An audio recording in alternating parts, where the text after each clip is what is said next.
Hi, everybody. Tim Hughes here. I'm the CEO and co-founder of DLA Ignite. With me today, I've got Frank Husmann, and we're going to be talking about how you can stand out in a crowd in a noisy market. Because I don't know about you, but when I go to LinkedIn, it is very noisy, and I scroll through and I go boring. Frank, where can people find you? Yeah, so you can find me at Maxiality.com and of course on LinkedIn, Frank Husmann. Yeah, that's where you can find me. Excellent. And you've even spelt it on your name, so we know what. Yeah, Uh, true. so Frank, you've got an interesting background anyway, haven't you? Because you've kind of run agencies and stuff. And so tell us a little bit about that. Yeah. I think you could say I'm an entrepreneur. I've probably founded 3 companies. One of them is an agency, and the last one was a SaaS company. And SaaS in the B2B space. And I've actually always been more or less in the B2B space. And for a few years now, after my exit, people have been calling me and contacting me about, can you please help me with my B2B marketing and sales strategy, especially for tech companies? So yeah, that's what I'm doing right now. There's lots going on. And I think you already mentioned in the intro. I mean, B2B companies can really communicate in a kind of a boring way. That's one. And the other thing is that lots of changes have been going on lately. I mean, AI, Google changes, and the buyer journey has changed as well. So I think that's probably one of the things that we're going to talk about right now.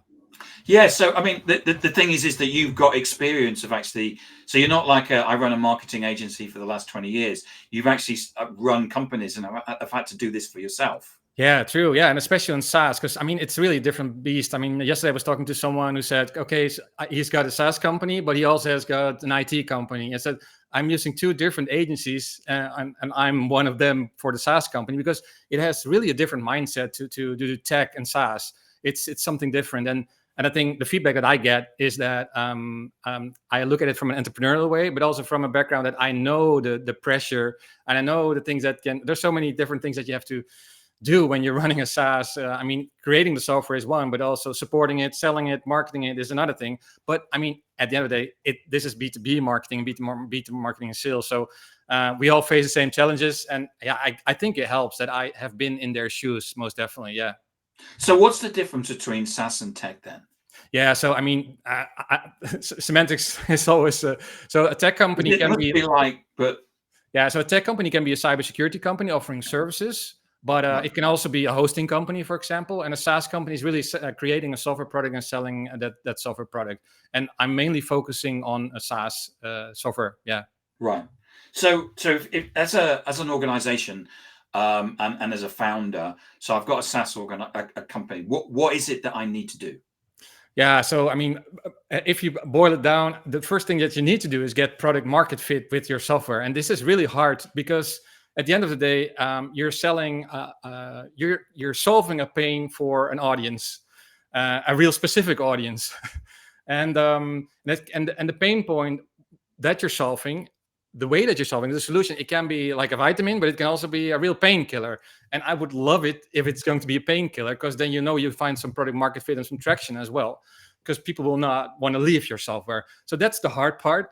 And how do you do that? I mean, we could talk about it for hours now, because that's a real hard part. But it starts with talking to your ideal customers, talking with your current customers, knowing what it is that they really want to have. So what is the outcome that they want from the software? These are the basics that you need to cover, and you need to do it over and over and over again, because the market is changing, your software is changing, your company is changing. So there's product market fit, and then you need to have message market fit, or you need to create a way to communicate this problem that you're solving to your market in a way that it resonates with your audience on the right channel as well. And always start with one channel and go from there. If you can do that right quite well, then you can move over to other channels. And that's the marketing part. And of course, when you start out, it's always sales led. It's founder sales led. Yes. And so how do you do that, right? This is the main thing. And I think we're in a switch to more founder marketing led. So create lots of valuable content for your ideal client profile in the channels that they already are. If you do that, you will draw hand raisers that will go to your website and go for a free trial or whatever. That's basically the switch that we're in right now. So if we take a founder, so a founder always needs to sell to their network. Yeah. And at some point you're going to run out of people that you can sell to. Yeah. But also as a founder, what will happen if someone comes to you and goes, "That's really interesting, we'll buy it." People will buy. So you're in a situation where you'll just go, well, you want to buy? Okay, well, I'll take the order. You don't necessarily know why they're buying. So as a founder, it's also a question which is like, so you really need to get a handle on, don't you, in terms of why is it that what is it that what's the pain that you're solving? Yeah, and it really depends on what phase you are as a company, as a founder, even, and with the software that you got or the services. That doesn't really matter. I mean, we're talking about B2B at the end of the day. At first you don't know, because you've probably created something that you thought that was going to solve a problem, but then you talk to more people, but it always evolves. And I think at first you're happy with any client, right? And I think that's also, I mean, I remember from my agency days in the past that, I mean, I did things for insurance companies, for banks, and also for hospitality and for hotels. So it was pretty scattered, because I thought, well, we can create pretty great websites, so why not do it all, right? But I mean, at the end of the day, if you focus, if you really know what pain you're trying to solve, it's going to be a lot easier if you keep on communicating how you do that, the challenge that you have seen with your clients. And if you pinpoint it, then it will feel a lot easier to do the marketing and sales part, and also to create your software. Because I mean, your backlog will be gigantic if you talk to hundreds of people, right? And they all want something different. You want the blue button, you want integration with Dynamics, you want integration with Zapier, whatnot. But if you really have things focused down, you really know what you have to do. So yeah, I think we're not in the tips phase yet. Probably, but one of the tips that I always give to anyone that I speak with is, well, it's actually a question. When is the last time you spoke to a customer? And sometimes it's really silent. Yeah, I've talked to other people, and they said they'd have meetings with customers, and the customer actually then turned around and said, you know, it's really interesting that you're selling this, but you've also got this, you're doing this, which is the thing that actually why we bought it. And that was they actually went back to the office and completely pivoted the company, because they weren't selling what the customer was actually buying. Yeah, crazy, right? Yeah. So actually, one of the first things that we always do when we get to know a new client and start working with a new client, one of the first things we create 2 cases minimum, because then we can talk to real customers. So we can ask them how they define them, what were the problems that they were facing. It helps us so much in just doing desk research or talking to a finder, talking to sales reps, because they will all give you a different answer. So yeah, that helps a lot, just creating cases, and that's a great way to talk to customers. So as a founder, I mean, I need to be doing sales, and while I can hire salespeople can be expensive, and you don't necessarily know that they're going to be any good unless they're a mate or something like that. Yeah. So what can I be, as the founder, doing to make sure that I'm in effect perpetuating the sales process going on? So it's not just about my network, but I'm getting into new and talking to new people. Yeah, that's a great question, Tim, because we're actually in a change right now. Also, not only on the B2B marketing part, but also on the B2B sales part. The playbook used to be, if I would add another sales rep, and it will cost me, I don't know, 200,000, 300,000, whatever, dollars or euros, whatever. It doesn't really matter. I will get about $1 million extra revenue in my company for a year or so, more or less. That's the equation. All depends on whatever, you know. And that playbook did work in the past, because you just add more reps. I used to call it muscle. It was all about salesperson muscle. You would just I've worked in organizations where we just go out and hire 10 salespeople, because that will add so much to the pipeline. Yeah. But the thing right now is that a small sales team of maybe 1, 2, 3 people can really outperform a team of 10 salespeople or 20 salespeople, because of all the technology changes, but also the buyer journey has changed a lot. So what's the main thing that has changed is that it's all self-service right now. There's one, and we got dark social. People consume content on so many different ways right now. So starting with the self-service part, as a marketeer, you need to build trust. That's the only thing that you need to do. How can you do it? You create valuable content, and I mean really, really valuable content, not just brochures. No, definitely not brochures. No. But also not the top 10 ways to implement the CRM software in industry, whatever. You know, I mean, that doesn't work. We got thousands of these articles, even in that industry. It worked 5 years ago. Yeah, so maybe 7 years ago. Yeah, that's the HubSpot playbook, basically, where you create so much content that people will get to you, and the whole inbound thing. I'm not against it. It does work, but I mean, we have to change it. And how we're going to change, we're going to talk about it. But the whole self-service buyer journey means people will consume so much content that at some point they will just call a rep for a demo, and they want a demo, and they already know they want this software or that software. They want to have this agency or that agency. They already know. But in the past, in B2B, it used to be marketing would be this part of the journey, customer journey, and the other part would be sales. They would be demoing, hustling all day, calling them, DMing them, sending them leaflets, brochures, whatever, But that has changed because the customer journey is just completely different than a couple of years ago for the self-service part that I just mentioned. And the other part is that the self-service part is also done on different channels. Because, for example, 10 years ago, we only had Google, right? Basically, of course, there were other channels, but it was the dominant channel. But now, I don't know if you looked at Google, Tim, when you did a search for your company, but it's interesting, right? What you see right now. There's if you look at data that comes from people like Simon Kemp on LinkedIn, most people under the age of 35 turn to social media before they turn to search engines. Yeah. That's one big factor. Yeah. Now they do use search engines. It's the second thing they turn to search. But it flips on. If you're over 35, you tend to go to search engines, then you go to social media. But it's this interesting age divide in the way that people are searching. Yeah, it's a crossroads, really, and it's age, definitely. But it's also, the way that Google is showing the results right now, it's really a challenge. If you Google for something, you'll have Forbes or Reddit in the top 2 or 3 or whatever, and it makes no sense because you want to know something about CRM software, for example, right? How could they know anything about it? So that's one of the challenges. But also, it's great that there are so many channels right now because 10 years ago we didn't have Capterra or G2 for review sites for software. I'm not saying that it's great, but they're there right now and they are in Google as well. But we also have these communities. We have Slack communities, Discord communities that we're both probably in to learn about the new things about B2B marketing, or for me specifically SaaS things. And people ask questions there as well. So that's what we call dark social. So you also need to be there. And one great way to be there is to share content in different ways than we used to do. So in the past, we just created blog articles. That's the thing that we talked about, right? The whole inbound thing. But since content is now consumed on so many different channels, I think the greatest way to start is just by doing a video like we're doing right now, and then repurpose it to all the different channels in long form and in snackable content.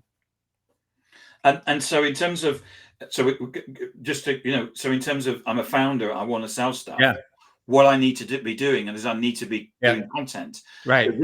But should I be getting someone to write that content, or should I be doing it myself? And how do I? And is it is it about me? Is it about the product? Right. Yeah. Great question, Tim. So basically, it's a move from founder-led sales to founder-led marketing. That's a way to call it. And so sales has been more or less just doing cold outreach and stuff like that, which is great, which I think you should still be doing in a bit of a smarter way by adding real value with the content that you're creating. But the founder-led marketing part is creating content about the pain points of your company, but also your personal opinions, your point of view on the market, the things that you disagree with, for example.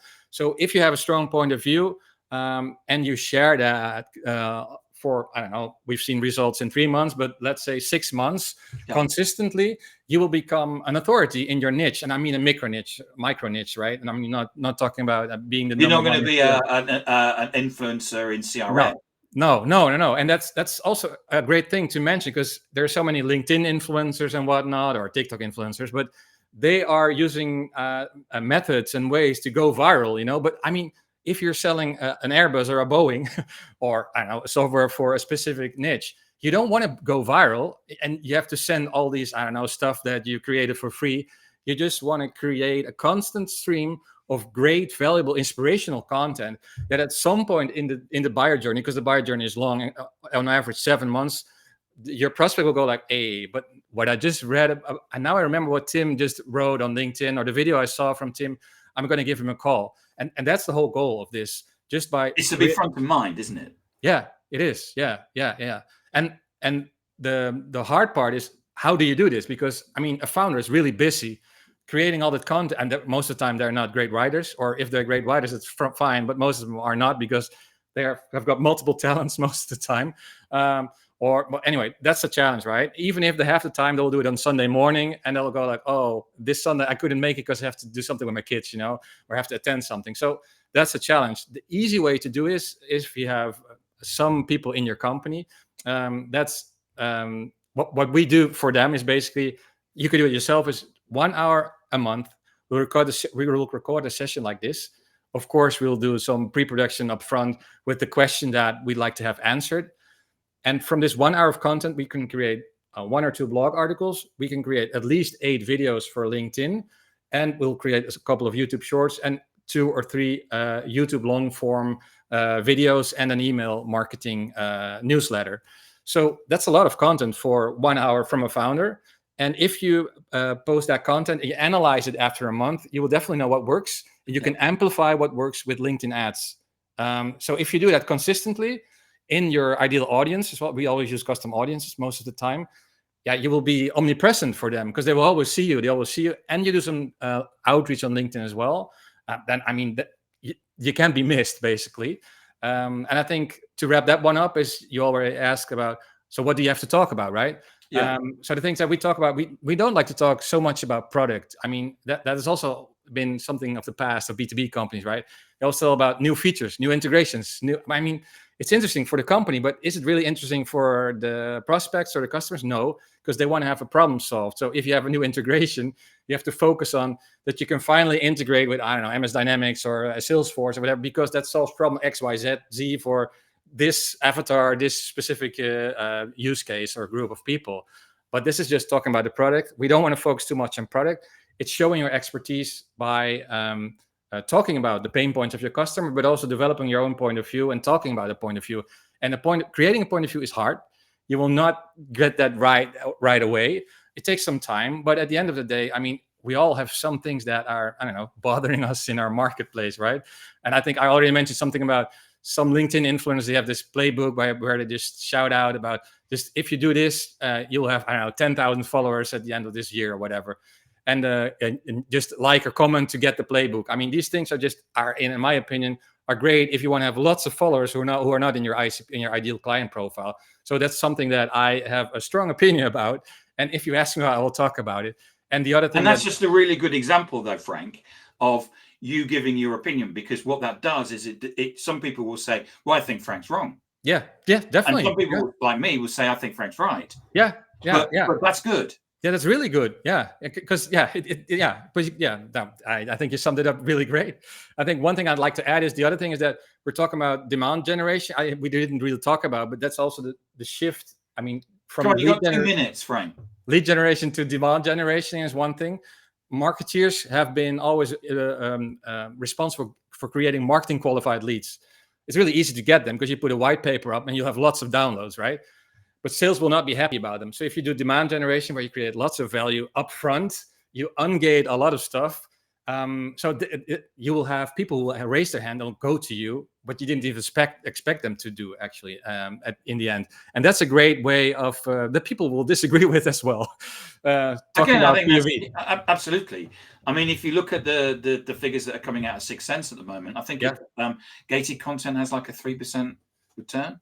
Yeah, something like that. Yeah. Of course, I've did it in the past as well. It used to work, but it doesn't work anymore. So really. And if you're running a strategy in terms of saying, what we would always say is, if I rang you, Frank, how often can I ring you?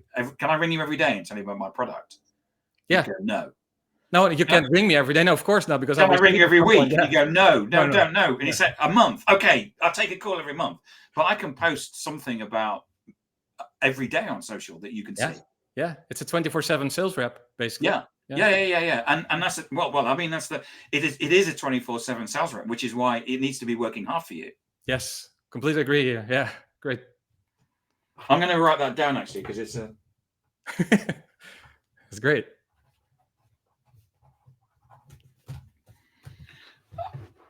And I mean, you talked in the preparation. You talked about the Seth Godin book, The Purple Cow. Yeah. About being the difference. Yeah. And I think having a point of view is definitely being different, because there are 10 CRMs in the same industry. I'm talking about CRM all the time, but we can talk about anything basically. It's already there. There's software for it. I mean, there's 800 or something, isn't there? Like, Yeah. it's a bit like I mean, I always find it funny that there's this a list of MarTech, and we celebrate how many of them. Surely we shouldn't be celebrating how many of them. No, Because not at all. if you work for a MarTech company, you must be desperately. Yeah. I mean, I know a CMO who sighs every time it comes out because she knows that's if there's 14,000 MarTech products, that's 14,000 salespeople that are going to try and get hold of her. Yeah. So how can you be different? And that's really hard because you're selling software, you can touch it. So what can you do differently? Show the human side. And when you can show the human side with video, for example, with your own point of view, I mean, you will already be different because, I mean, only 1% of people on LinkedIn create content. So that's one of the things that. But if you take a chief marketing officer, a CMO, so we know that there's 14,000 MarTech products. So that's 14,000 salespeople that are trying to contact that CMO. Yeah. Add to it all the marketing agencies that are trying to contact. Yeah. Add to it all of the video agencies. Add to it all of it's thousands of people. Yeah. All saying the same thing. Buy my product because we're great. Yeah. Talk to me because I can solve your problem. Yeah. Does it work that way? No. I mean, it just doesn't work that way. No. And it used to work because it was free money, right? And when there was free money from all those venture capital parties, it will work, yeah. But things have really changed. Frank, thank you so much for coming on and stirring it up a bit. Thank you, Tim. I've really enjoyed it. Frank, where can people find you? Yeah, just go to Maxiality.com. You can see my free video training about doing expert marketing and all the playbooks that I just shared.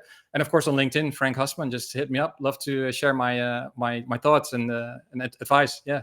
And you're going to be and all your divisive content. Yeah, most definitely. Yeah. Thank you, Tim. Appreciate it.